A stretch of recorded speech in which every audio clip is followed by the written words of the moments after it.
Hello, and welcome to the Nutrition and Life Podcast. This is where we look at various nutrition and fitness-related topics through the lens of application. We want to give you practical takeaways so that you can create your healthiest, best self backed by knowledge. Now, on to the episode with your host, Coach Lisa.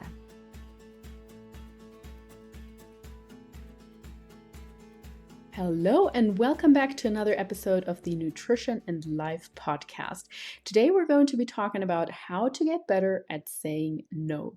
While that might not seem directly nutrition related, if there is one thing that I wish I could help my clients with, particularly in the beginning as they start their nutrition or weight loss journey, it would be helping them to get better at saying no. This would accelerate the process, and it would also really ensure that they're changing their habits long term and therefore making the results last. How do we get better at saying no? How is that related to self-care, to respect and acceptance amongst peers, to our best selves? What does that really mean? And what are some practical takeaways for you? Those are all the talking points that I want to touch on today. So how do we get better at saying no? And why is that, or how is that related to self-care? Well, if we take care of ourselves, in my opinion, that doesn't really just mean taking bubble baths and getting a massage once a week. It really just means sticking with our boundaries and choosing ourselves over the things that other people want for us in the moment, or choosing our long-term goals over what our physical cues or instincts might tell us in the moment as well. In the end, that all comes down to 4 basic things: protecting our sleep, getting in our movement, prioritizing our nutrition, and getting the right amount and kind of connection with the people around us, whether that be physical, whether that is simply on an intellectual level, whether that is in terms of love, all of these 4 things. We can protect our boundaries, as I said, by saying no more often, but most of us, including myself, are inherent people pleasers. We want to be liked. We want to do everything for everyone else first. And so we often take the short end of the straw. We often take a back seat. And then before we know it, everything else comes before us: work, kids. Well, I don't have any kids, but work, everything other people might want from you. And the thing is too, the more you say yes, the more people will ask you to chip in and to help out and to do this and to do that. And while of course it is incredibly beautiful to help out whenever you can, I'm not saying that you shouldn't do that. It is, in my opinion, very important that you take care of yourself first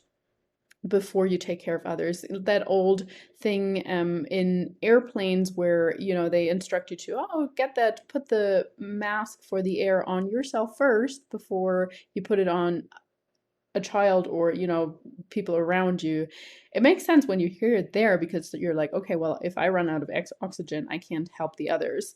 But when we look at our life, or when we live our life, we tend to forget about that after a while, and we just think like, okay, I'll just say yes to this once. I'll just say yes to this once. I'll skip my workout today. I'll sleep in a little bit longer, or I'll cut my sleep short to go to work early, or I'll cut my sleep short because I want to go to that birthday party and so on. And sometimes, even going forward, once you have practiced saying no more often, the answer will remain, yes, I'm going to do all these things, but at least it's going to be a conscious choice, and it might just be the exception and not the norm. So learn to say no more often when it comes to social invites, particularly in a dieting phase, or if you're someone who's actually more of an introvert and so on, and you're actually recharging by being alone, become aware of that need, and don't, just because other people have a higher need for socialization, or don't struggle with like being amongst other people so much, doesn't mean that applies to you. So everybody and everybody's energy and everybody's energy replenishing is different. Some people recharge their energy by being amongst others. If you are more introverted, that's going to drain you more. And you might be a social butterfly and kind of be somewhere in between, depending on um, who you're with, really. Nonetheless, having that skill of saying no more often, or just knowing, oh, I really do best if I only go out twice a week, if I only have that dinner here, and then maybe go in for drinks on Saturday. It's important to know that, because the next week around, when you get 3 invitations, to say no to that third one, and just potentially saying, hey, can we catch up the week after? Or perhaps, can we catch up over a coffee date, so that if you know that doesn't drain you as much.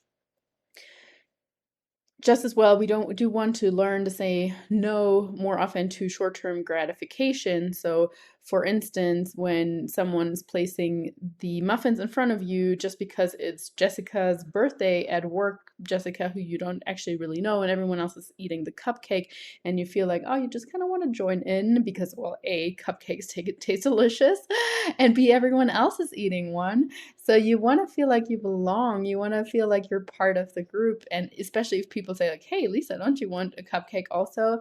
But secretly you're thinking, well, you've just had your breakfast. You actually took your prepared lunch. And actually, those cupcakes, you've had them before. They're really not, they don't look that great. You'd probably rather have your own personal snack that you brought, or your protein bar, or whatever, or perhaps even, a cookie during that coffee date with that friend that you shifted or whatever. In that moment, it can just be like, no thank you, or maybe I'll take one home with me later if I can, or thanks, enjoy. It can be anything, and it might feel awkward in that moment, but that moment is going to pass super quickly, and no one else is going to keep thinking about it. Whereas if you said yes even though you didn't actually want it, it would linger with you for quite some time. You might even feel guilty about it, or beat yourself up about it. It might put you over your calories, whatever it is. Something that is actually harder to say no to, for me as well sometimes, is switching off that Netflix or whatever show you're watching in the evening, especially if that's potentially your only time with your spouse. The kids are finally in bed and you're like, oh, I finally just want to relax, I can't just go straight to bed. But at the same time, knowing how many hours of sleep you really require, and that just watching that extra episode or even season is going to cut into that and gonna make you feel more sluggish the next day, and so on. It's kind of like it carries on into the day after, and the day after, and the day after. So set yourself an alarm, or make an agreement with your partner and saying, like, hey, even if we were both tempted, let's just hold each other accountable not to do that.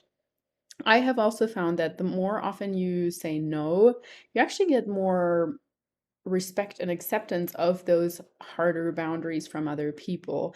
By now, I am well known in my family and friend circles that I'm pretty ruthless when it comes to my boundaries. And oftentimes, I don't know if that's just because I'm German or whatever, but oftentimes it actually comes across a little bit harsh, or I think people have taken it harsh in the beginning, but afterwards they're like, wow, Lisa, you're so disciplined with this and that. Lisa, you're like, they know by now that after 8:30 I do not look at my phone, or I don't answer my phone like 99% of the time when someone tries to ring me, because I have all my notifications or ringtones off, and only if I actually see it and I'm free at the time, I will answer, and I'll just otherwise call back or leave voice messages, just because that's protecting my own boundaries. But that's not to say that everyone has to do that. But what I want to say with this is that you become known as that person eventually, and that's actually a great thing.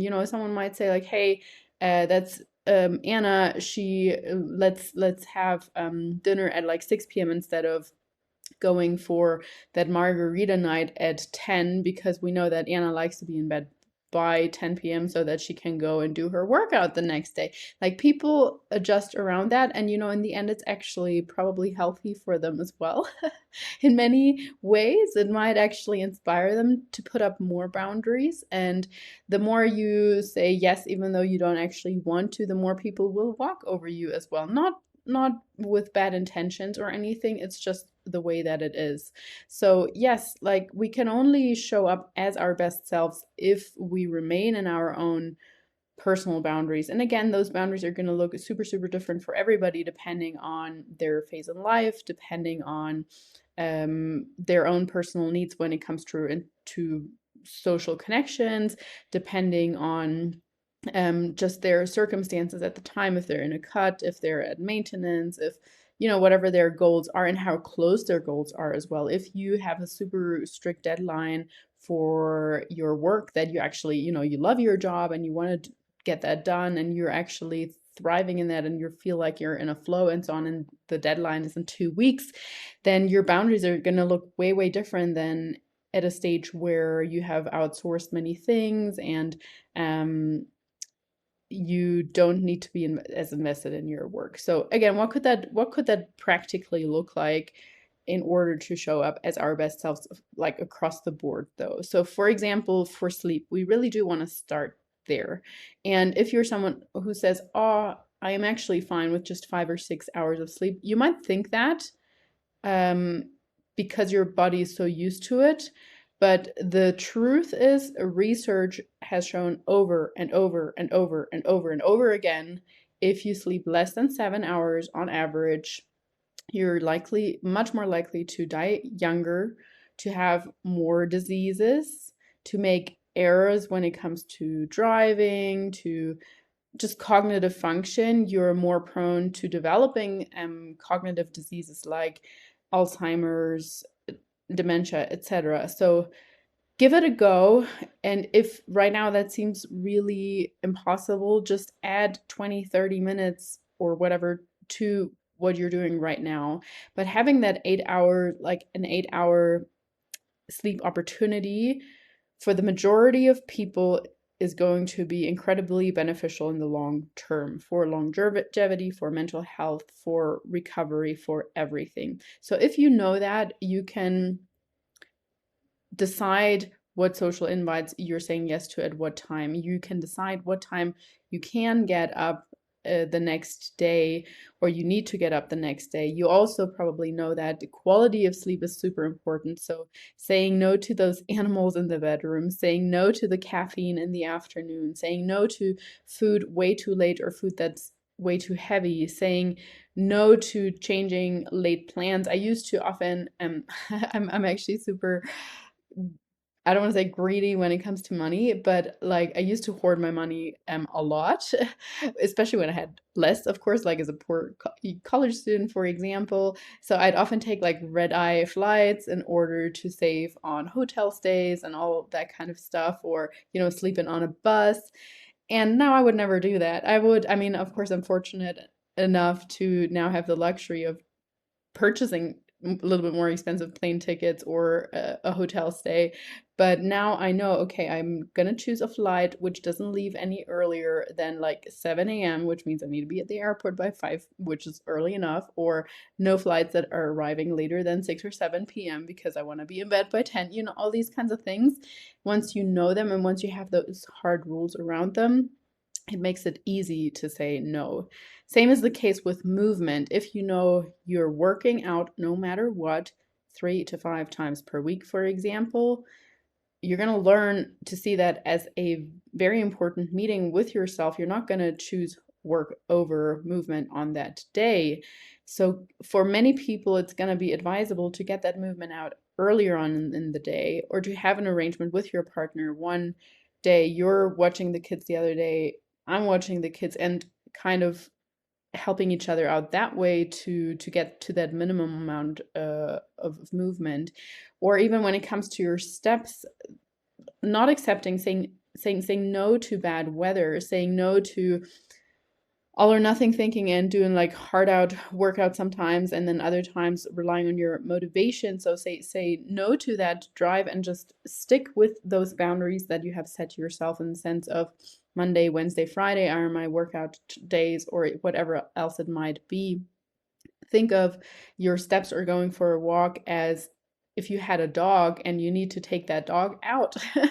That sometimes helps, because then you force yourself to just bundle up and go outside, even if it's raining or even if it's cold. Or likewise, just making sure that you can walk around in other ways, shape, or form. When it comes to nutrition, it's a little bit, well, it's not simpler, it's definitely not simpler, but it might seem a little bit more straightforward when it comes to the practice of saying no more often, when it comes to tempting foods in particular, but also it also means saying no to skipping meals when you're just, oh, I'm just so busy, I can't eat right now. Make the time to at least have a protein shake or a protein bar or a piece of fruit or a boiled egg, or make the time to go grocery shopping. In the end, you're likely actually saving time than if you were to order a meal every single day. Say no to eating just food just because it's in front of you or being placed in front of you or offered to you.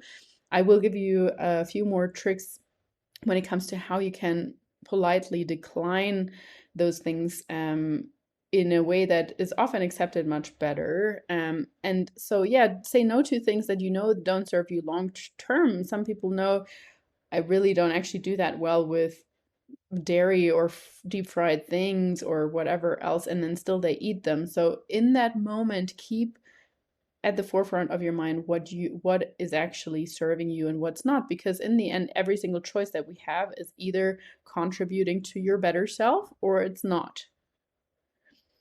The same is the case when we think about our social connections. Think about how you can have the connections that you want on your terms.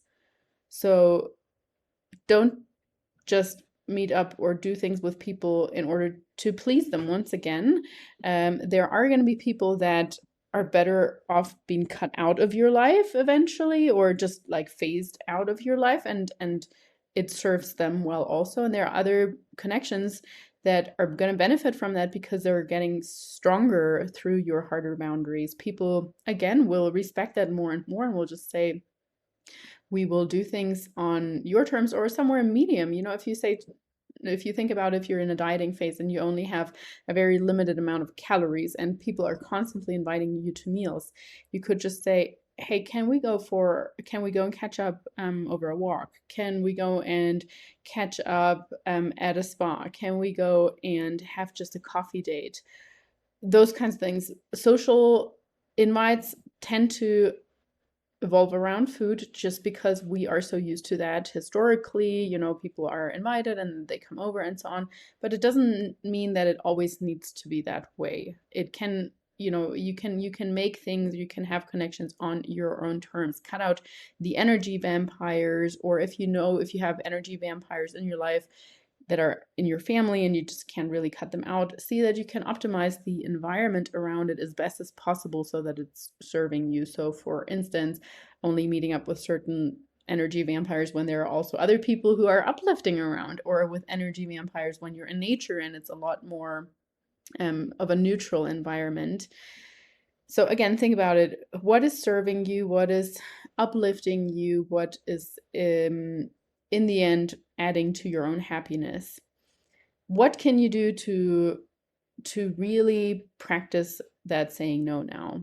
My first point would be to keep those goals at the forefront of your mind as much as possible. We do and are and think what we focus on. So the more you can focus on your goals, the better. So if you have cool screensavers, if you have sticky notes around, if you have positive mantras and reminders on your phone, you listen to positive podcasts, you have only positive influence on your social media, and you cut out all that negative crap, the news, the negative people, the people that make you feel inferior on social media.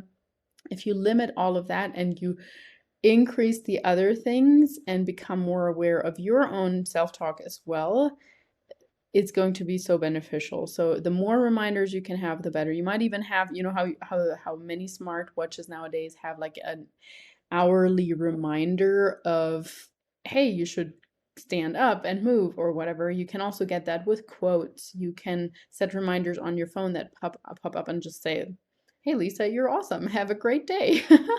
Or it could be stick with your boundaries, or your family is going to thank you that you just worked out, and they will. And that brings me to the second point. Remind yourself that less of your best self is usually better for the people around you than all or a lot of your lowest self. I'll say that again. Remind yourself that less of your best self is usually better for those around you than all of your lowest self. So if people walk all over you and you get bitter and frustrated because of that, you get bitter and frustrated because you're not taken care of, you get bitter and frustrated because you're always taking the back seat, you're feeling crappy in your body, that is not serving anybody. It's not a great role model to your kids. It's not great for your relationship, I'm sure. It's not great for your friendships if you constantly, complain or bitch or whatever about what's going on around you. Instead, if you are strong with your boundaries, if you're feeling successful because you just said no to the food that was placed in front of you even though you didn't want it, if you said no to that really late work thing or whatever else it might be, you're going to feel stronger and stronger and stronger, and you're going to be happier with that too. And then the time that you do have, you're going to be so much more focused, balanced, and everything else with the people that really matter. So less is better. Less social interactions with meaning, I'm sure you would agree, are better than tons that have like where you just sit next to each other texting, or where you're distracted and actually thinking about XYZ and so on. The third point is practice, practice, practice. The no saying muscle is just like any other muscle, it needs to be practiced. So we had step number 1 was keeping the goal fronts at the forefront of your mind. Step number 2 was reminding yourself that less of your best self is better than all of your lowest self. And step number 3 is practice, practice, practice. So how do we do that? We don't make excuses. We don't even need to explain ourselves to other people. We can do that if we want to, but we don't need to. If someone asks you, hey, Lisa, why are you only eating the vegetables and the chicken? You can say, I enjoy taking care of myself. I'm on this health journey. Or you could also say, hey, I've just started working with a nutrition coach. I have learned that I've actually been eating way over what's good for my body. And right now I'm trying to lose a little bit of weight. And that other person might just say, whoa, that's so interesting. I actually feel really uncomfortable to tell me a little bit more about that. Or they might just say, okay, that's fine. I have made your favorite pasta dish for you, but I can probably freeze that and you can take it home for another day. Or that's all right. Next time, maybe just give me a heads up. Or people accept that, but you don't even need to explain. Definitely don't make excuses, and do not blame anyone. Particularly don't blame your partner or your kids, or even your work or coworkers or the energy vampires that might be around you. There is no point in doing that. You need to and should take full responsibility for where you are. And so especially we don't want to carry those words out and proclaim them into the universe by you blaming them on someone else. What I have found very, very helpful is actually saying things like, I want to blank. I choose to blank. Thank you, but. So that could be, I want to start, or I have started taking better care of myself. I want to be in bed by 10 o'clock. That's why I'm asking, can we shift this dinner to a little bit earlier? I choose to eat the salad and steak over the pizza because I know it's gonna make me feel better afterwards. In general, the more you can put the word feeling and want to into sentences, the more people are likely to accept that. So if you say, no, thank you, I don't want seconds. I feel really great right now. That was actually super delicious. No one can argue with, hey, you're feeling really great right now. Or if you say, I know if I had seconds or thirds, I would feel nauseous afterwards and it would actually just spoil the amazing taste I have in my mouth right now. Or, oh, thank you so much for making that for me right now. I have actually just eaten. I don't feel like eating anything at the moment, but can I take some home with me? Or, uh, that was absolutely delicious. One pizza is totally sufficient. Can I have the recipe? All these things, they sound positive. And again, it might be an uncomfortable situation for a minute or two. People might make comments, but they're moving on too. Again, people are like, we're all super self-centered. We always think the universe evolves around us, but in the end, they won't think twice about that. And if they do, that's their choice. It's not on you. So really think about the words that you use. Also, when it comes to time things, you can say things like, this is not a priority to me right now, or I'm not available at that time, but I can do X.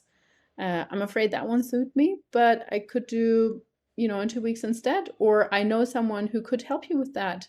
Or I'm more than happy to provide store-bought cookies. It's not a priority to me to bake those right now.